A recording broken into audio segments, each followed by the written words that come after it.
Ya, lo puedes.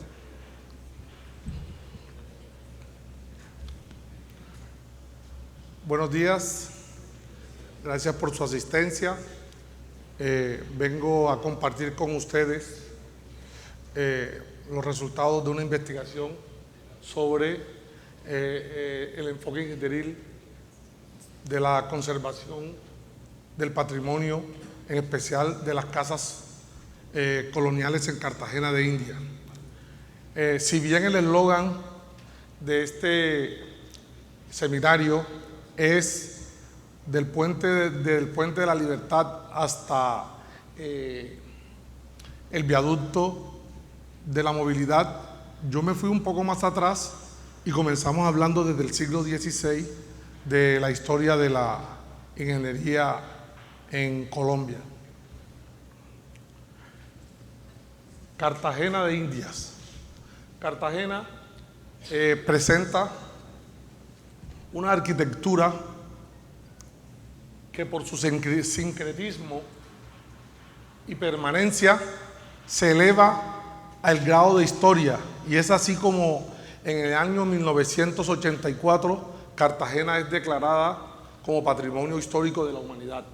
Si ustedes miran, tenemos fortificaciones, iglesias, conventos, 830 casas en la actualidad. Antes fueron muchas más porque hubo mucha demolición y muchos cambios, murallas, escolleras, 4 kilómetros de muralla, 750 aljibes, etcétera. O sea que la ingeniería en este momento, si nosotros estuviéramos en eso, hubiésemos tenido mucho trabajo, aunque esto duró 300 años. Uno de los problemas que me motivó a trabajar en esto fue el encontrar que la conservación de la casa colonial, mirada su intervención y la ingeniería, se daba más como una práctica que como una praxis. Las normas presentan, a mi juicio, un planteamiento ambiguo e incompleto. La norma, el Código Colombiano de Construcciones Sismorresistentes, no menciona nada del patrimonio siquiera. Ya en el NRS 98 y en la NRS 10 sí mencionan algo en el título A10, pero tiene una falencia por las cuales estoy aquí para comentarles, y es la propuesta que traigo. Basado en esa problemática, me planteé el siguiente objetivo: ¿ya? Proponer una estrategia integral para la conservación y preservación de la casa con el objeto de salvaguardar el patrimonio histórico de Cartagena de Indias. Y propuse las siguientes tareas: documentar la historia de la casa de tipología colonial, evaluar la vulnerabilidad de las casas de tipología colonial en virtud a su estructuración y aspectos medioambientales, proponer o plantear una estrategia de intervención preservando, mírenlo bien, preservando su valor histórico arquitectónico, y establecer criterios a la luz de la norma sismorresistente actual. Esta investigación conjuga 4 saberes que son la historia y la arquitectura, la patología, la ingeniería estructural, todo enmarcado dentro de un marco legal. Se basó en estudios hechos, investigaciones hechas en otros países de Europa, Portugal, España, Italia, donde hay mucho trabajo sobre esto. A nivel nacional, trabajos sobre la norma sismorresistente. Hoy día salió en la IS la parte de la conservación de la IS 610, la parte de conservación de las edificaciones en tierra. Puede de mucha ayuda consultar este tema. Y a nivel local, en la Universidad de Cartagena, consulté estudios sobre las propiedades mecánicas de la mampostería colonial. Me basé en una revisión bibliográfica de la historia y la arquitectura desde el siglo XVI hasta el siglo XX, enmarcado en todas las normas existentes, en la norma sismorresistente, en una norma americana, la norma ATC 40, el Eurocódigo, las normas italianas, etcétera. Un desarrollo del estudio de vulnerabilidad cualitativa y del estado de conservación y de las lesiones patológicas, Todo esto aplicando métodos ingenieriles actuales, teniendo en cuenta los materiales y los software que hoy día se dan. Bueno, el planteamiento también consideró unos aspectos legales que tienen que ver con la normativa distrital, la normativa nacional e internacional. Tuve en cuenta el POD, el PEN, el IPCC, la norma sismo resistente y el ICOMOS, que tiene sus cartas y sus tratados que rigen el patrimonio de la humanidad. Ahora bien, entrando un poco en materia, la norma sismo resistente permite como requisito mínimo que las construcciones que hayan sido construidas antes de 1984 cumplan con un nivel de desempeño de seguridad limitada.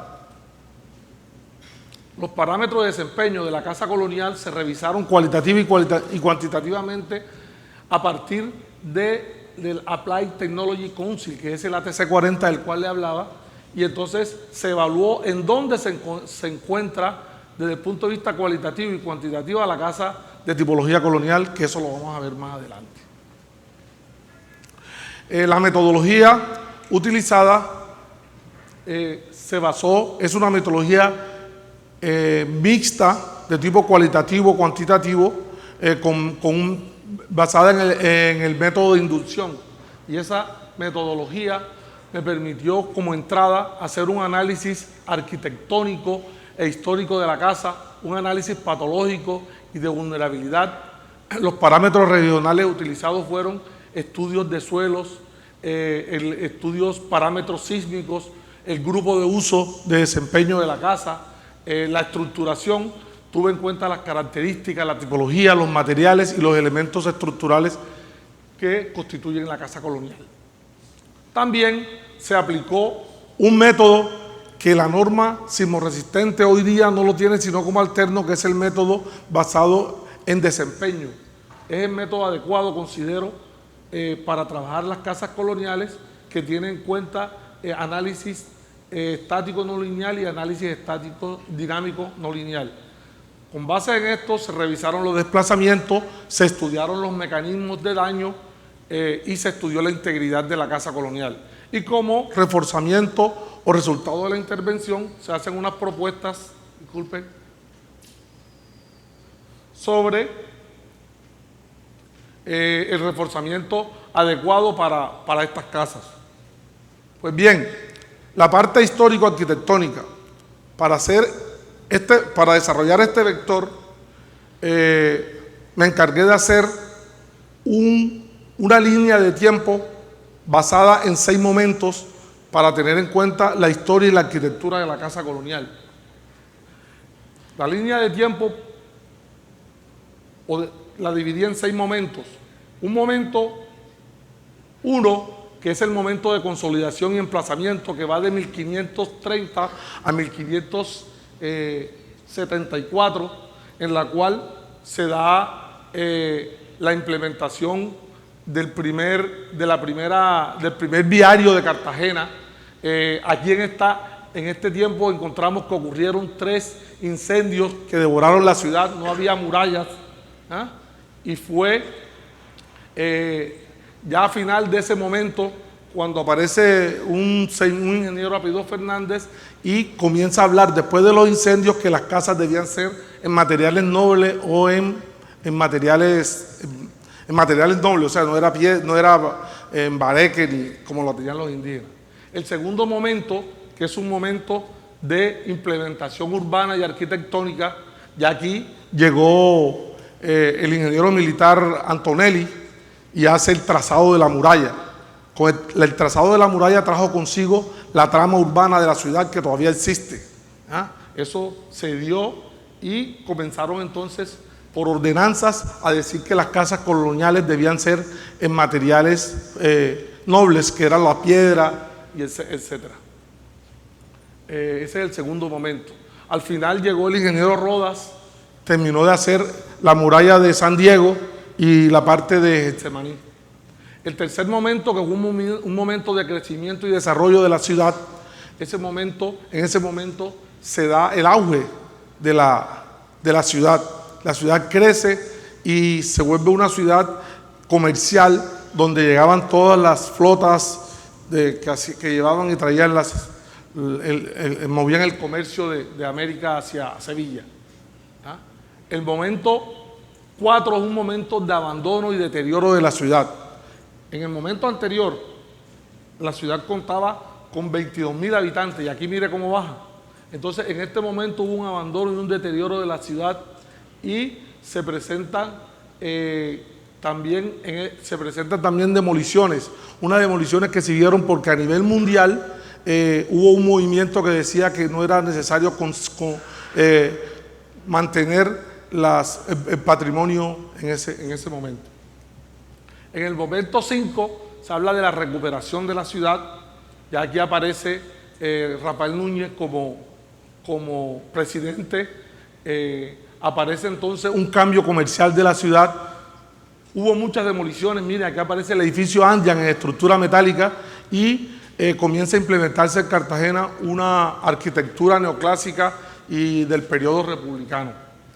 Y en el momento 6 ya de 1984 al 2020 a la fecha, Cartagena es declarada Patrimonio Histórico de la Humanidad, comienza el auge del turismo y es lo que tenemos hoy día, aparece la Ley General de Conservación, etcétera, y es lo que tenemos hoy día como estamos tratando de conservar la ciudad. Bueno, los momentos estos que les he tratado así, pues ahí en la conferencia los presento un poco más explícitos, tienen como interés del momento 3 al momento 6 y puedo decirles que la implementación, el crecimiento y el desarrollo duró 223 años. Imagínense qué pudo pasar en toda ese tiempo. La tipología arquitectónica de la Casa de Cartagena de Indias la podemos dividir en la casa baja, la casa alta y la casa alta con entresuelos. Aquí, basados en el PEN y en un censo que realicé, encontré que el sector del centro es el que presenta mayor cantidad de casas altas. Después sigue el sector de San Diego, que presenta cantidad de casas bajas, y el sector de Getsemaní, que presenta también casas bajas y casas accesorias. Entonces, esta evaluación se hizo para poder saber en qué andábamos con respecto a eso. A manera de síntesis, cualquier casa que se estudie en Cartagena de Indias debe tener un estudio histórico arquitectónico que debe contar con una localización. Aquí explico sobre en qué se debe hacer énfasis, una reseña histórica arquitectónica de la casa, una descripción urbanística de la casa, informes planimétricos, levantamientos arquitectónicos del estado actual, registros fotográficos y mostrar la bibliografía de dónde se tomó esa información. La evaluación patológica. Para la evaluación patológica desarrollamos en la Universidad de Cartagena, mediante un grupo que tenemos de investigación, el grupo SCOMPAT, una serie de proyectos y creé una herramienta de calificación patológica y de diagnóstico. Esa herramienta la podemos dividir, está dividida en 3 etapas. Una etapa en la cual hago la recopilación de la información, las técnicas del análisis de la información, y una de resultados. Es importante esta parte de resultados porque aquí se hace una evaluación y calificación patológica donde se declaran unos índices de recuperación, niveles de intervención, nivel de daño de la casa, para poder aplicar la ingeniería que más adelante les comento. Aquí les muestro la ficha. No se entiende así muy bien, pero esta ficha es una ficha por espacio de la casa. Muestro la casa de la Sociedad de Ingenieros y Arquitectos de Bolívar, donde cada espacio fue estudiado, la fachada, cada espacio, y se estudiaron toda la patología que se puede presentar que se presenta en ella. Y esta patología permitió evaluar de una manera cualitativa todos los daños que la casa presenta. Y aprovecho para decir que esta ficha también sirve para sacar las cantidades de daños que presenta cada una de las construcciones. Aquí muestro un poco más grande la ficha, donde les digo lo que se evalúa. Aquí está la humedad, la suciedad, la erosión. Evalúo también en la ficha, aquí está la ficha general de la casa, y evalúo con esa ficha que me creé los índices de recuperación, el nivel de intervención, el nivel de daño y el nivel de desempeño de la estructura de la casa de tipología colonial. Es importante cuando sacamos esto, y lo hicimos para varias casas, pero cualquier estudio que se haga con esta ficha podría arrojarnos toda esta información que vamos a necesitar para hacer la evaluación estructural. Bueno, desde la ingeniería, ¿qué se hizo? La ingeniería se alimentó con la evaluación de las casas, los factores ambientales, geotécnicos, con los códigos y las normas, los parámetros estructurales, el estado de conservación que afecta no solo la resistencia, sino la rigidez muraria de las estructuras y la tipología arquitectónica de la casa. Bueno, la estructura de la casa colonial es una estructura formada por muros que son frágiles. Esos muros construidos con materiales pobres presentan, o sea, su rigidez es muy poca. Entonces encontramos varios tipos de muros, la madera también, las cubiertas. Hicimos un análisis de los elementos estructurales y de topología de la casa colonial. Basado en este estado de la casa, nos dimos cuenta que la fragilidad del muro no nos permitía decir que la casa podía ser analizada, como la norma dice, por métodos de resistencia. Tuvimos que acudir a métodos de desempeño que nos llevan a saber cuando la estructura está sometida a unos esfuerzos sísmicos o a otros esfuerzos, cómo sería la capacidad o cómo sería el desempeño de la estructura, y más adelante les muestro cómo hallamos la curva de capacidad. La revisión estructural de la casa se hizo no por método de resistencia, sino por desempeño. Las normas de cálculo utilizadas fueron la nacional, la norma sismorresistente internacional, el ATC 40. El método de análisis no fue un método de análisis estático lineal, sino no lineal. Hicimos uso de elementos finitos y también el método del pushover para hallar la degradación progresiva de las estructuras. También hicimos uso de toda la bibliografía que hay sobre mecanismos de falla en casas estudiadas en Italia y en otras partes de Europa. Encontramos que los mecanismos más comunes de falla es el mecanismo de vuelco, que cuando se descompone la carga de la cubierta, cuando se pierde el tensor, se presenta este daño. También el fallo de entrepisos, los entrepisos son muy flexibles, el fallo en la dirección de los muros cuando puede ocurrir un sismo, cómo se deteriora, y la rotación en la falla en las casas de esquina, entre otros mecanismos de falla que se estudiaron. Entonces, aquí ya muestro un poco de la ingeniería.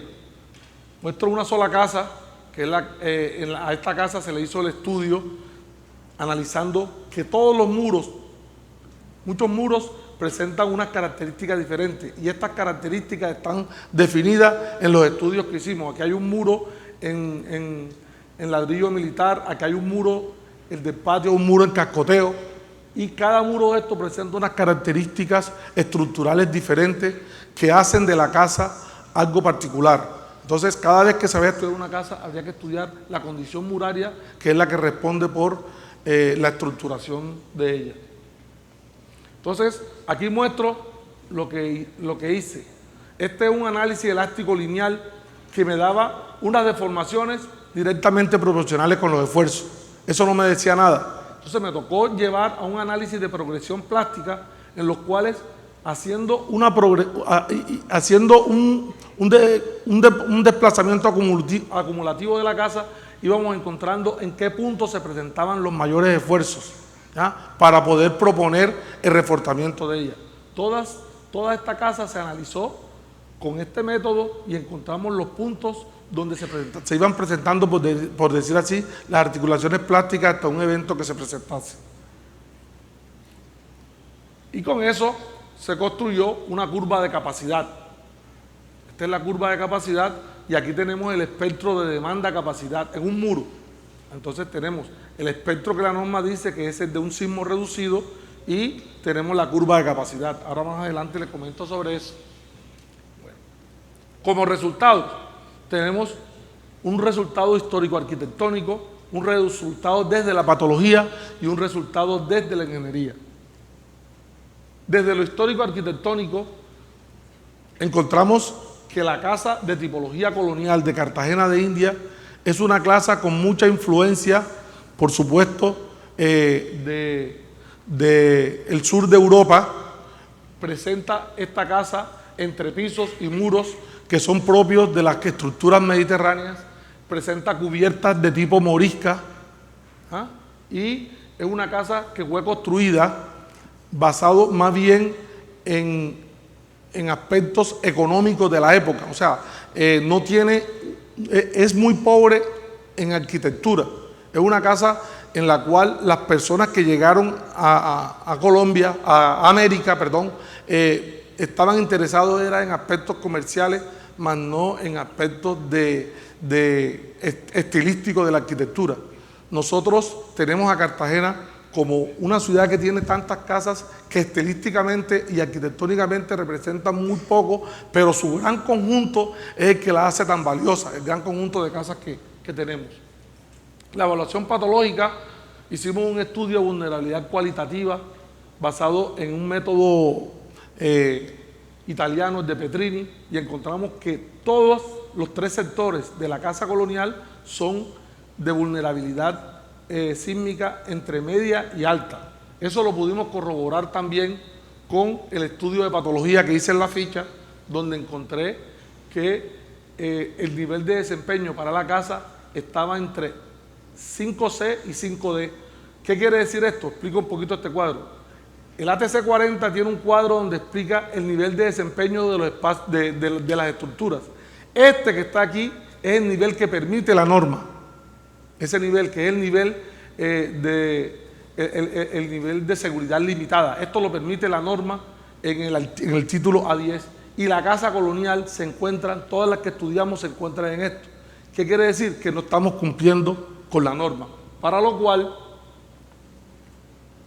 se propuso reforzar. Esta es la curva de capacidad de la casa sin intervención, y cuando reforzamos la casa, ahora que muestre las propuestas, entra la casa a el SP4, que es lo que permite la norma, que es el rango de seguridad limitada. La norma, por eso digo que es ambigua, hace todo el planteamiento sobre resistencia, pero el tema de las casas construidas antes de 1984 lo trata con otro método, que es el método de desempeño, que es un método que viene floreciendo en el diseño estructural de estructuras nuevas también. Entonces, ¿qué hicimos? Perdón. La casa, en este punto, la llevamos a SP4, que es de seguridad limitada. ¿Mediante qué? Mediante reforzamiento. Aquí está. El amarillo es estabilidad estructural y después viene el colapso en caso de un sismo, pero la llevamos a lo que la norma nos pedía para que cumpliera con ella. Y las propuestas que se hicieron al respecto fueron desde el punto de vista de la solicitud de modificación de la norma sismo resistente, una propuesta de intervención y una propuesta académica. La propuesta a la modificación de la norma, encontramos en el uso que la norma no considera en ningún literal que incluir casas declaradas como patrimonio histórico en ella. Entonces, propongo que el numeral G lo incluya desde el uso, desde la deriva. La deriva para casas, para mampostería estructural es .05, y encontré bibliografías y con los resultados que me dio, encuentro que el control de deriva debería ser más estricto para este tipo de casas, llevarlo a .4. Así trabajan también los italianos. Desde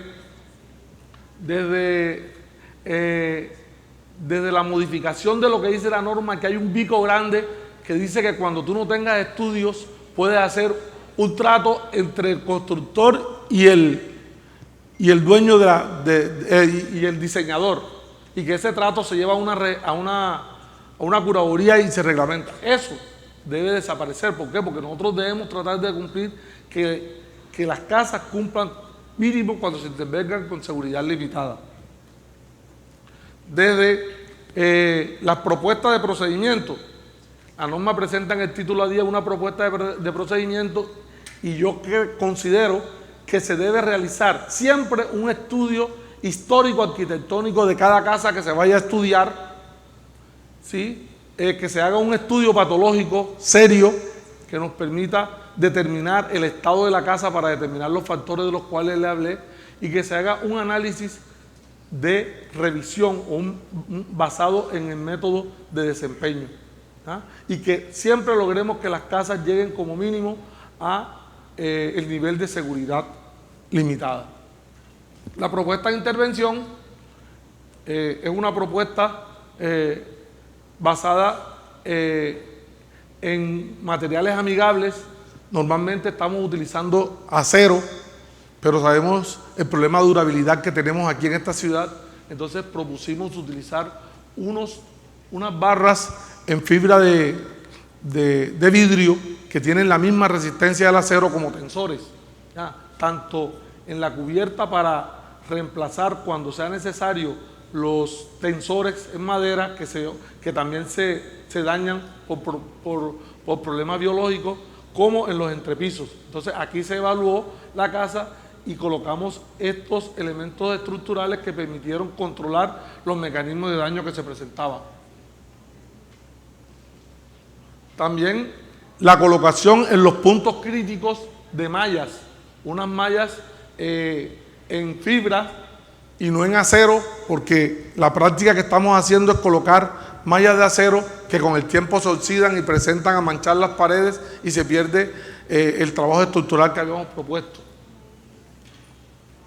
Este trabajo ya fue aplicado en el claustro de las Mercedes. Hice el diseño de la casa y consideré cambiar los tensores. Aquí se ve dañado el tensor de madera por unos tensores en fibra de vidrio que tienen la misma resistencia del acero. La propuesta académica, se propuso una cátedra. Aquí muestro rápidamente los módulos para integrar la historia, la conservación y la ingeniería y los aspectos legales. Y las conclusiones que tengo de este estudio es que las casas coloniales estudiadas presentaron vulnerabilidad cualitativa alta, tanto a nivel cualitativo como cuantitativo. El análisis estructural arrojó que la casa presenta problemas de estabilidad estructural que es inferior al mínimo que la norma solicita. La casa de tipología colonial mirada desde el reglamento requiere de un tratamiento particular. El reglamento se basa en criterios de resistencia, pero el análisis de la casa debiera hacerse basado en criterios de desempeño. La conservación, consolidación y restauración del patrimonio arquitectónico requiere de un enfoque multidisciplinario. Nosotros aquí estamos acostumbrados a intervenir en una casa sin tener en cuenta su historia, su arquitectura. Hay que estudiar todos esos aspectos y conjugarlos para poder hacer una buena intervención que tenga que ver con la historia y la arquitectura de la casa sin violentarla. Y como recomendación, crear un título en la norma sismorresistente sobre el patrimonio histórico de conservación arquitectónica, donde se consideren parámetros que permitan evaluar cualitativa y cuantitativamente la estructura de las casas de tipología colonial. Usar materiales amigables y que tengan, pensando en la durabilidad de las casas. Si utilizamos acero, ya sea como malla o como tensores, sabemos que eso con el tiempo y por el medio ambiente que estamos van a tener problemas de oxidación. La implementación de una cátedra para abordar la gestión y conservación del patrimonio es importante porque vamos a integrar todos los saberes. Muchas gracias. Lo hice un poquito rápido porque me lo tomé. Si tienen alguna pregunta, alguna intervención.